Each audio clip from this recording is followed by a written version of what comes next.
memutuskan kita coba tenang. Baik, jangan ada yang bawa HP, letakkan HP-nya dulu. HP-nya diletakkan dulu. Sudah, duduk dengan tenang. Ambil napas, ya, keluarkan. Fokus, hadap ke depan. Dengarkan dari alunan musik dan kata-kata yang saya sampaikan. Baik anak-anak, bersama dari sini. Sekian lama kalian susah payah agar mendapatkan sebuah nilai. Terkadang kita tahu bahwa Tuhan selalu menyiapkan solusi dari setiap masalah kita, ya. Dan kita diberikan tantangan untuk hidup. Tuhan juga memberikan kemampuan kepada kita untuk menyelesaikan masalah tersebut. Jadi anak-anakku, selain ada permasalahan, tentu Tuhan akan memberikan kemampuan kita untuk mengatasi masalah tersebut. Akan tetapi, jalan keluar yang diberikan tidak serta-merta muncul setelah masalah itu datang. Apakah kita menyerah? Tidak. Jangan, ya. Kamu hanya perlu percaya dan terus berusaha untuk menyelesaikan permasalahan yang ada. Menyerah, apapun kondisi masalahmu. Jangan pernah ragukan kemampuan yang diberikan oleh Allah kepadamu. Jangan sekali-kali engkau meragukan Tuhan. Anak-anak, ketahuilah bahwa Allah tidak pernah menjanjikan bahwa langit itu selalu biru, bunga selalu mekar, dan mentari selalu bersinar. Tapi yakinlah anak-anak bahwa akan ada pelangi setelah badai, akan ada tawar setiap air mata, dan akan ada hikmah di balik musibah, serta tak tertutup pula tentu ada jawaban dalam setiap doa-doa kita. Oleh karena itu anak-anak, kamu harus kuat, kamu harus tangguh, kamu harus hebat, ya.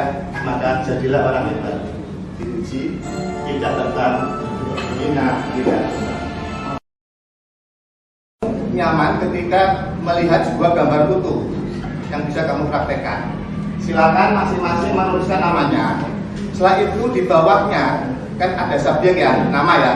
Bawahnya tolong kamu tulis kesepakatan kelas. Apa itu kesepakatan kelas? Kita sepakati aturan yang ada di kelas ini. Contoh, pertama, datang tepat waktu. Kedua, berpakaian rapi. Ketiga, disiplin. 4, sopan, dan sebagainya, sesuai dengan apa yang kamu inginkan. Paham ya? Kita mulai, kamu tuliskan dulu, nanti akan saya panggil perwakilan untuk membacakan kesepakatan kelas dan kita simpulkan. Masing-masing anak, ya, menuliskan nama di setiap kolom. Saya jelaskan dulu. Di sini saya bermaksud pada saat menerapkan pembelajaran, saya akan sesuaikan dengan gaya belajar kalian. Apakah visual, apakah auditori, apakah kinestetis. Kalau visual, berarti kamu mempunyai keinginan, kenyamanan kalau melihat gambar atau grafik. Kemudian kalau audio, ya, itu berarti kamu punya kemampuan nyaman ketika saya terangkan. Nanti saya kirim sebuah rekaman suara.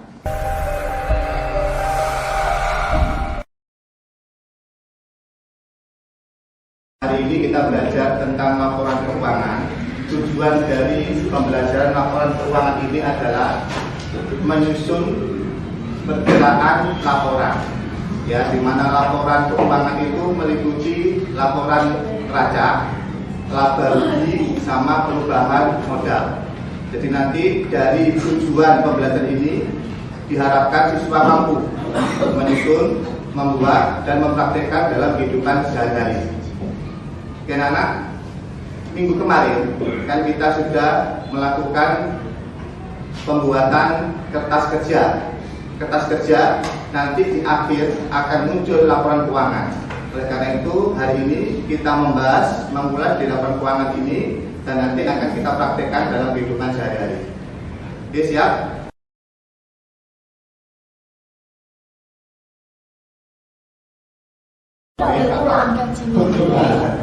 Ya, listrik tentu ada, iklan ada, terus kemudian ada perlengkapan kresek, topong tas, kresek, saya ada dulu.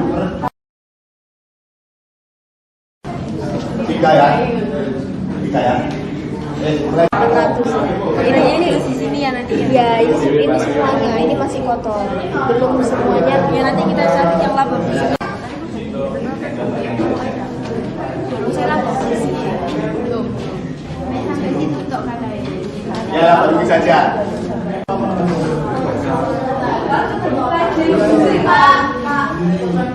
Biro.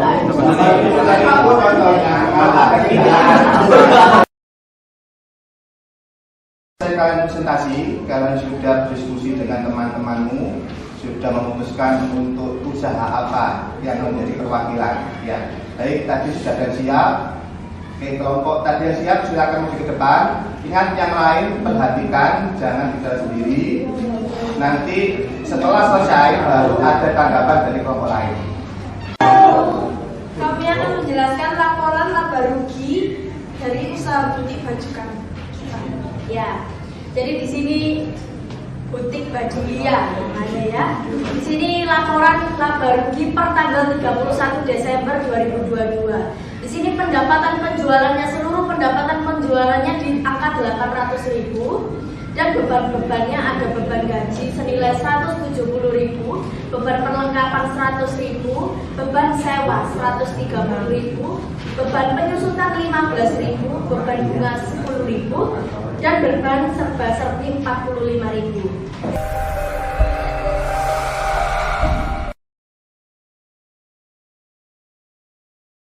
Presentasi, maka berikutnya adalah kita refleksikan kegiatan pada hari ini.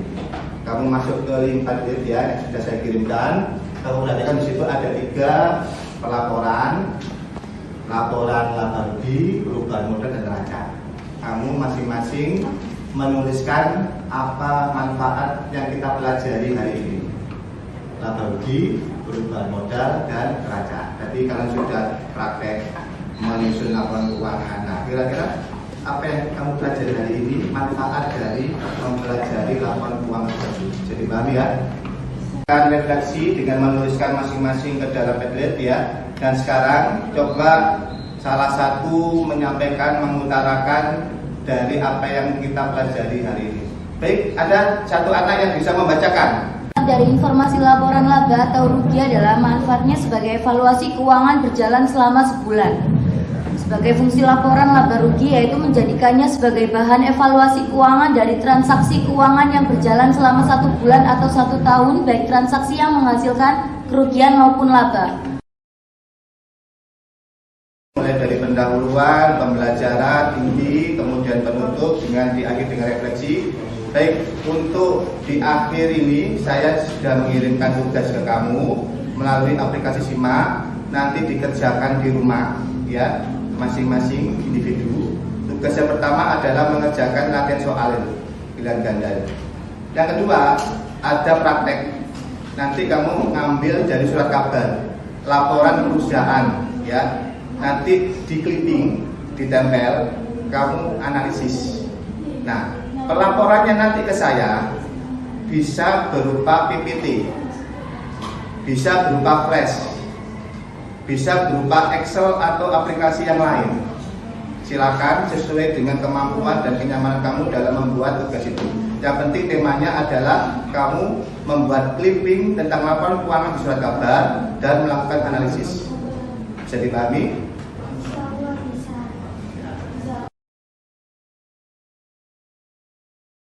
Dan alhamdulillah kita sudah belajar dengan baik. Semoga kalian memiliki ilmu yang bermanfaat.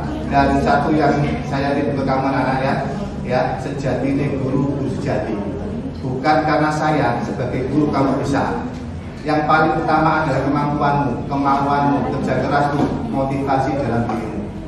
Jadi paham ya, siap bisa belajar lebih baik lagi. Oke, baik saya akhiri pelajaran hari ini. Terima kasih. Assalamualaikum warahmatullahi wabarakatuh. Waalaikumsalam warahmatullahi wabarakatuh. Assalamualaikum Pak Jaka. Waalaikumsalam Bapak. Bisa salut dengan pembelajarannya Pak Jaka di kelas tadi. Alhamdulillah lancar ya. Awal sampai ini Pak ya. Ini kita mau langkah ke tahap berikutnya, tahap terakhir dari tahapan yang kita lalui. Sudah observasi, sekarang saya ingin tahu perasaan dari Pak Jaka ngajar dengan kondisi seperti ini. Ya, perasaan saya sangat senang. Jadi memang sejak awal saya itu senang ketika itu melakukan pembelajaran. Ya, maupun mungkin kadang kita di luar kelas. Kalau dari segi akademik yang bisa ditarik, dari segi akademik, jadi memang pada saat simulasi ataupun praktek mengajar itu saya mempersiapkan dulu Pak perangkatnya, media pembelajarannya. Jadi tadi mungkin bisa diperlihatkan tentang bagaimana anak-anak sebelum diskusi saya tampilkan dulu tentang media pembelajarannya bervariasi, berdiferensiasi. Kemudian anak-anak memilih media dan memilih alat untuk mempresentasikannya, gitu Pak. saya tertarik satu tadi ya, kedua anak ini dari non akademik maupun akademik yang maksudnya SD atau pembelajaran yang agak di belakang. Nah, iya itu kalau ini penanganannya gimana ini? Oke, kebetulan Nah, iya itu kalau ini penanganannya gimana ini? Oke, kebetulan yang di belakang itu namanya Soleh Pak. Jadi non akademik dia itu memang mudah terpengaruh dengan teman. Nah, tapi sayangnya teman-temannya itu bukan teman-teman untuk yang pandai atau yang rajin. Teman-temannya itu kadang mempengaruhi dia untuk bolos, terlambat dan sebagainya. Dan jadi akademik memang untuk siswa tersebut kurang. Cuma kalau kita memberikan pembelajaran yang atraktif, yang menarik bagi dia akan ikuti, dia akan berusaha termotivasi untuk mengikuti pelajaran tersebut. Sudah langkah berikutnya Pak Kapolri akan rencana tindak lanjut yang Pak Jaka ambil lah bila observasi ini untuk langkah berikutnya. Jadi langkah tindak lanjut, kalau sebelumnya memang untuk pembelajaran saya mungkin belum ya untuk melakukan sistem berdiferensiasi atau dengan pembelajaran sosial emosional. Nah, tapi nanti ke depan saya berusaha untuk setiap kelas ya, setiap jenjang itu saya akan melakukan pembelajaran berdiferensiasi sama pembelajaran sosial emosional. Mantap Pak Jaka. Supaya bisa ditularkan ke teman-teman yang lain Pak. Ya, nah rencana nanti ada sosialisasi kepada guru-guru, nanti sebagai imbas dari kegiatan program guru penggerak, semua insya Allah nanti belajar untuk nanti sebagai imbas dari kegiatan program guru penggerak, semua insya Allah nanti belajar untuk memberikan materi dengan pendekatan berdiferensiasi dan sosial emosional di pembelajaran kelas. Terima kasih Pak Jaka, informasinya kita sudah melalui tahap-tahapnya semuanya ya, mulai observasi sama. Terima kasih Pak. Terima kasih Bapak Jika.